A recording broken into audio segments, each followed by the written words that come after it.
弟兄姊妹平安，今天是2022年1月15号。今天的经文是诗篇36篇第5到第10节，耶利米书第4章第1到第4节，路加福音第11章14到23节。今天要跟大家分享的主题是倚靠谁。前天我们谈到了使徒行传记载了一位特别的人，他的名字叫西门。圣经记载他企图以金钱向彼得以及使徒们来购买使人得到圣灵的恩赐。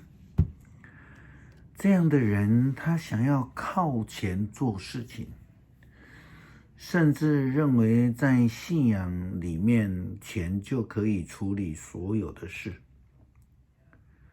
可是他后来被彼得所斥责，在被斥责之后呢，他就赶快的祈求说，希望你说的不会发生在我的身上。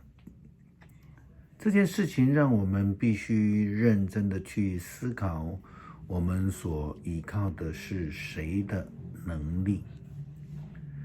路加福音第11章第14到23节，以及共观福音当中的马太福音、马可福音都有相同的记载。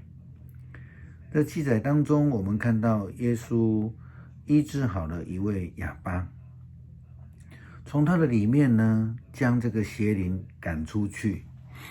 在此以后呢，旁观的人里面就议论纷纷，其中就有人说了这么样的话，说他是靠鬼王别西卜赶鬼的。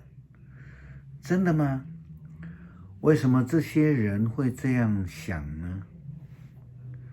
根据圣经所记载的以色列历史来看，以色列人时常背离上帝去敬拜偶像，这样的经历，我们不难想象，为什么这些跟随耶稣的人群里面，有人会提出说他是靠鬼王赶鬼的。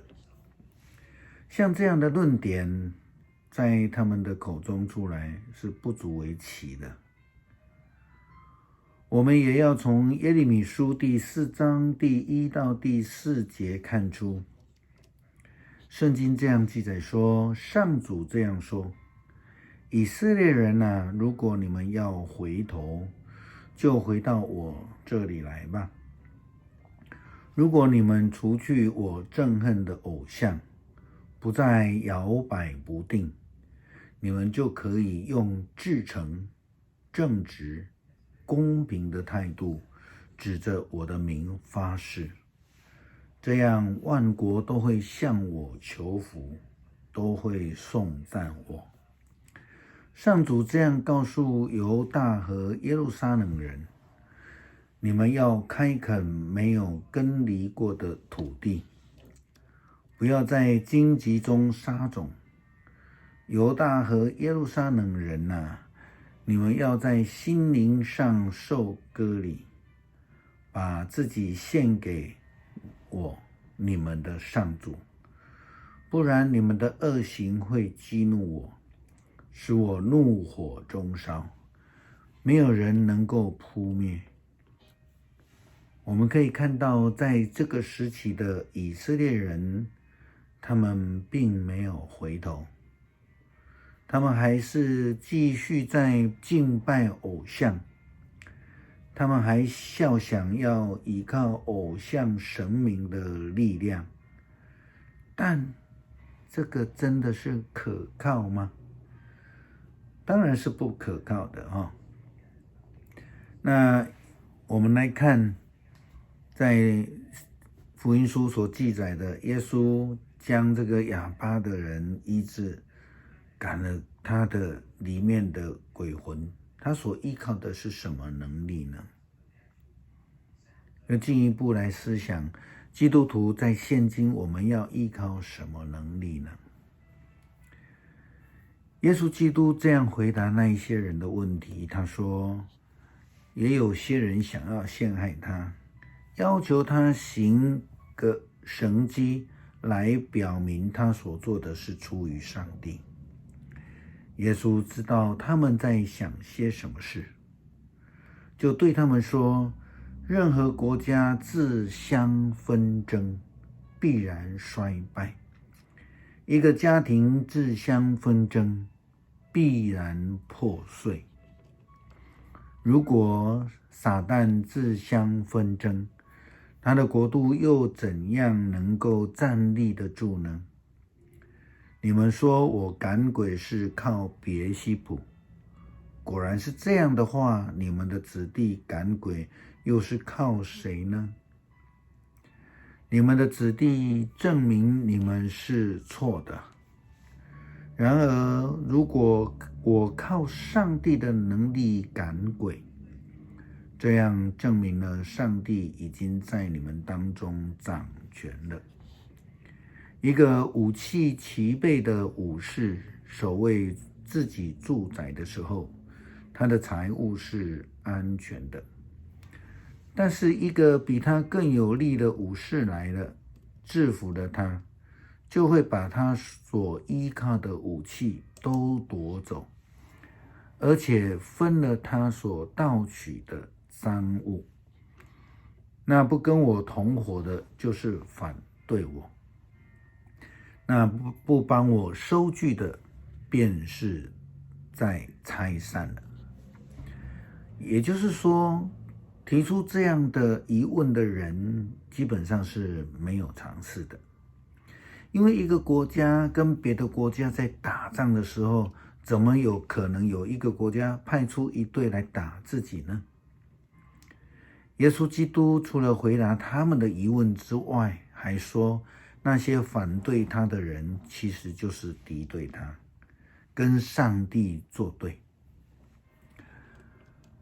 耶稣基督所依靠的是上帝的能力，他也多次提到说他是上帝所差来的，他是上帝的儿子，当然是不可能依靠鬼王。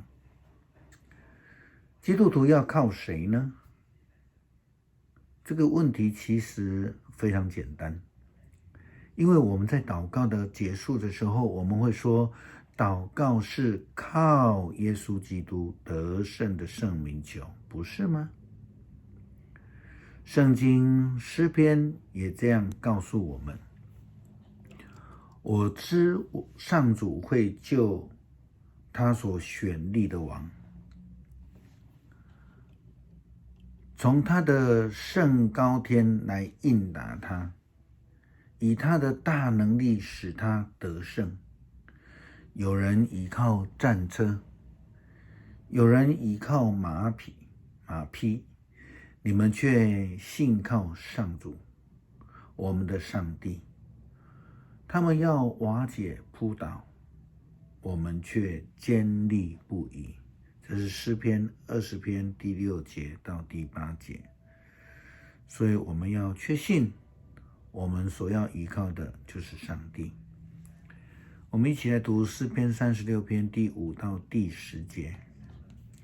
上主啊，你不变的爱上达诸天，你的信实高入云霄，你的公义像大山势立，你的判断像深渊难测。上主啊，人和牲畜你都看顾。